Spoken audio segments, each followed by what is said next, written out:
This is the Bells of Steel Smith Machine Power Rack Attachment. It's a drop-in Smith machine. They say fits 47-inch and 49-inch exterior racks, but now I have tested and verified it will work on 48-inch racks as well, meaning that it will work on all the current 3x3 racks, 1-inch or 5/8-inch holes on the market, making it one of the first truly universal Smith machine attachments for power racks to date. You can install it off of an upright, a cross member, have the Smith path angled or vertical, and really just allow you to put this in any location or orientation you want on your rack. It's also one of the most affordable and cheapest Smith machine attachments that I'm aware of, so it has some serious appeal in this age of wanting to add Smith machines to our existing racks. And for the last few months, I've done just that, so let's check it out.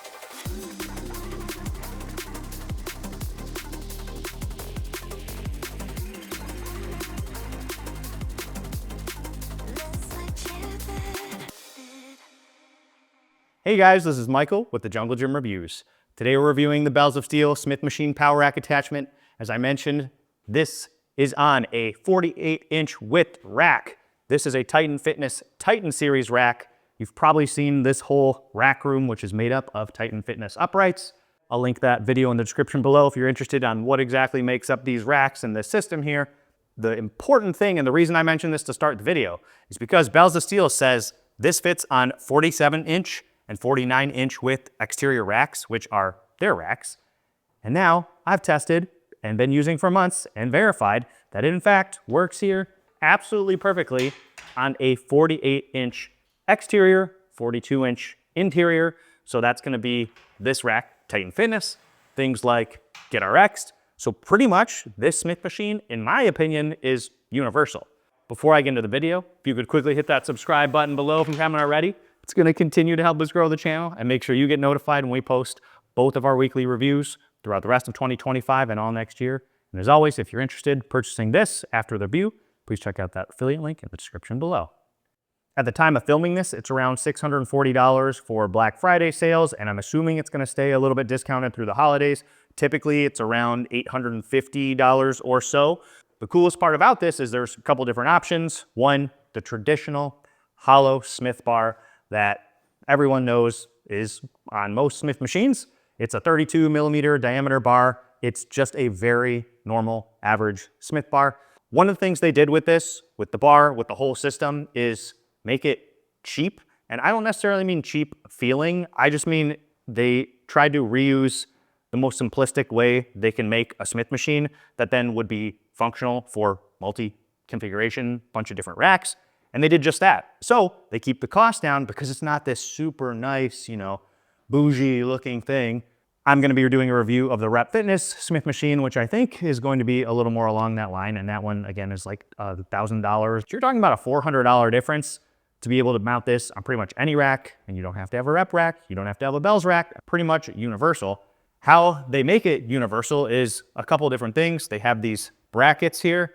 Again, this will fit 1-inch and 5/8-inch racks. So underneath these, there's also some smaller holes. These are 1-inch bolts for a 1-inch rack, but they have 5/8-inch holes as well. Technically, you could really make it fit on smaller racks if you supply your own bolts, but they at least supply 5/8 and 1-inch bolts. I have it mounted here on an angle. You can do it like this on an angle, or you could mount it vertically. So this bracket on the bottom could have been, instead of mounted on this front foot to make it angled, which, by the way, I like it angled. I personally like angled Smith machines. Some people like straight, but the point is you can change it at any time. This bracket, rather than mounting here, will simply just mount to the uprights. And again, you can do it on the front of an upright. You can do it on the back of an upright. You can do it on some back posts for a rack. So really you can just mount this wherever you want, and it doesn't take up that much space. When it's flat, I think it's about, if you measure here, somewhere in like the 10, 11 inches of space. So this rack here is a 16-inch depth cross member.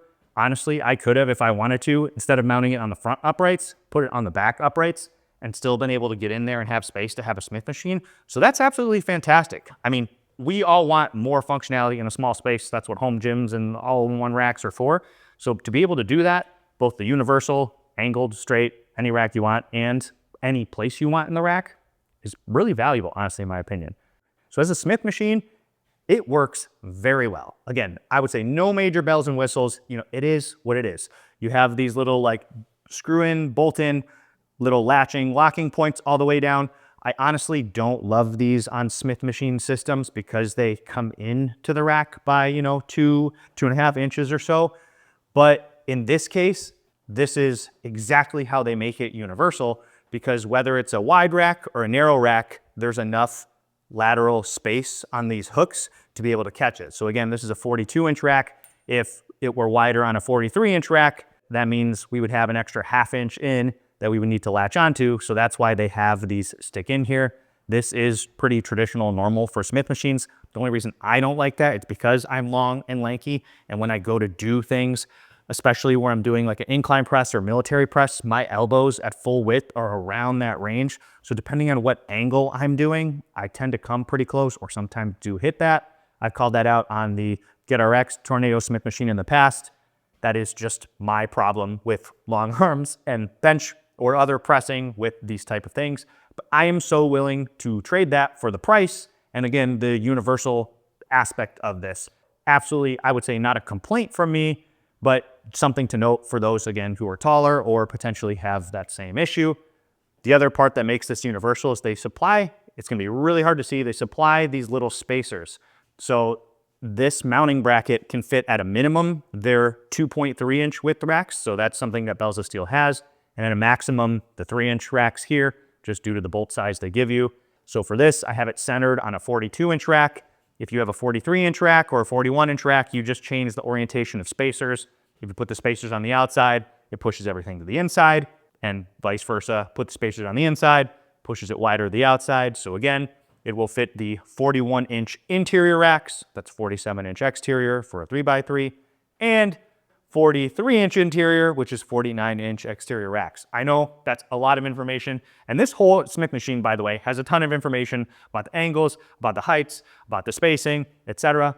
Bells of Steel has a great job on their website of listing all the technical details, so I don't want to go over all of them here. I will link that in the description below. I really just want to talk to how well it works. As I mentioned, this is a hollow bar, so lighter than a traditional bar. It's 16-ish pounds for the bar, plus the little trolley and everything. So unloaded right here, this weighs 16 pounds. So anything you're loading on top of that is 16 pounds plus. They do have an option for BYOB, bring your own bar. It's the exact same price as far as I remember. Basically, rather than including this hollow bar that mounts on this linear bearing trolley system, it's very similar where they still have the linear bearing trolley system, but it basically just has a little latch. It doesn't have the obviously Olympic weight horns or anything, and it allows you to just clamp your own barbell on there. You can use barbells from 25 millimeter to 30 millimeter diameter. That's pretty nice if you like to use a very specific knurling or something at home, but obviously then you kind of have to either dedicate a bar to put on there or take a bar on and off every time.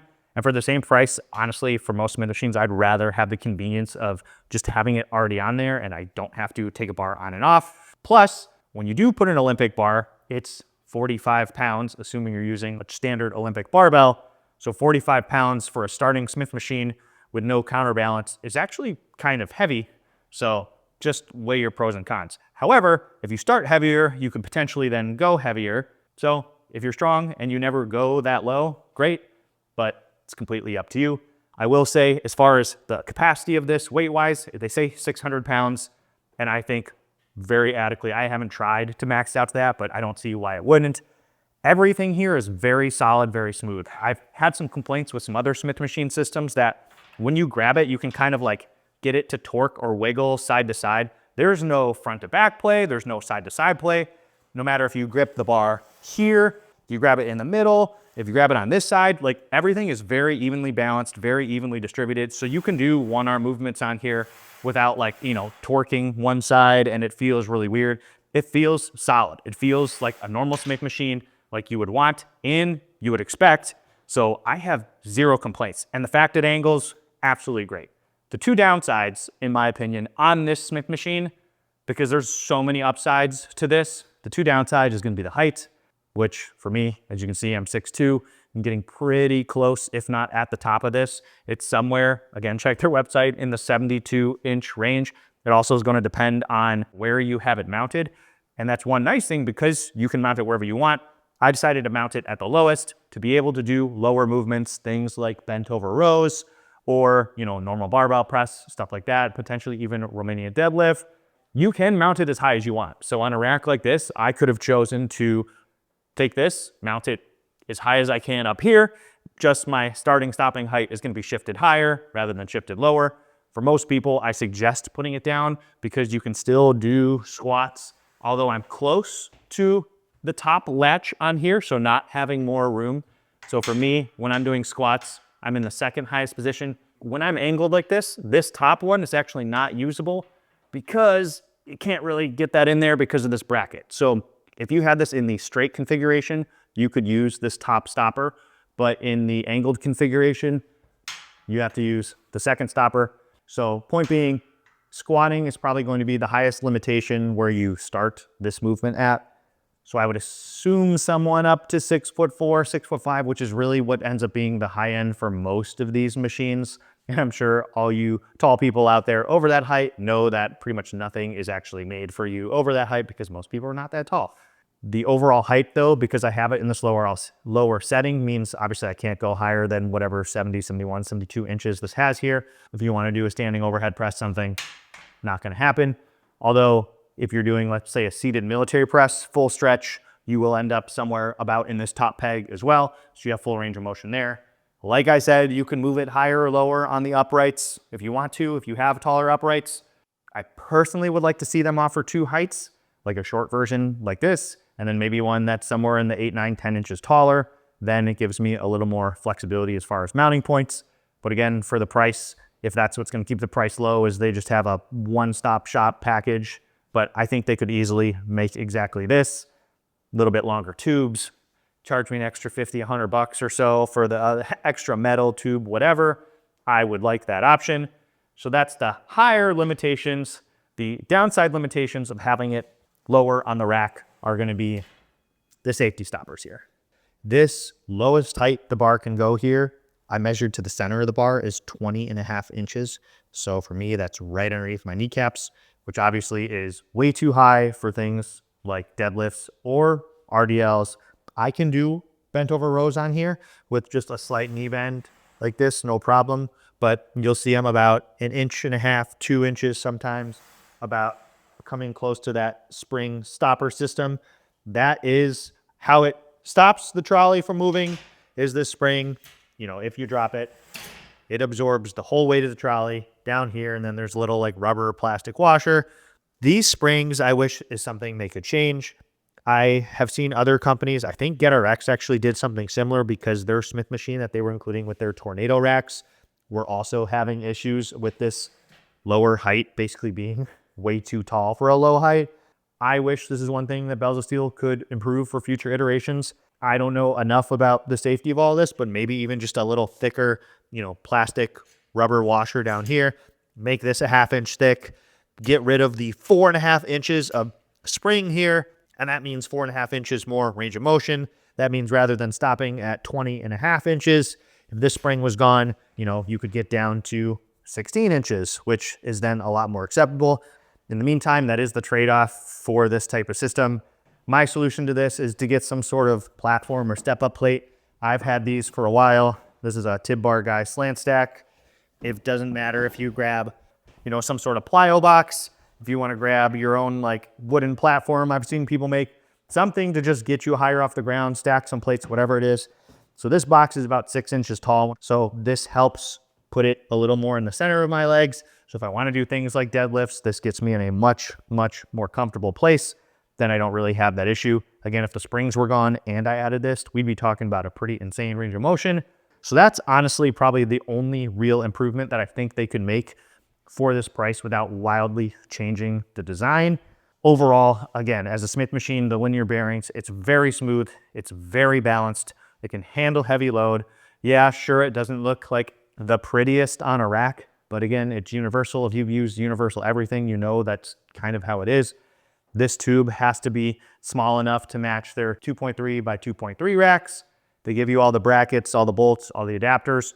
So there's not really a whole lot more that I could ask for as far as improvements other than range of motion. Overall, for the price and what you get, This fits your rack. It can fit any different rack. What more could you ask for? So guys, that's it for this review of the Bells of Steel Smith Machine Power Rack Attachment. As always, if you have any questions or comments, please leave them down below. I'll be happy to answer or at least try. Thanks for tuning in to the Jungle Gym Reviews. We'll see you next time. Take it easy. Peace.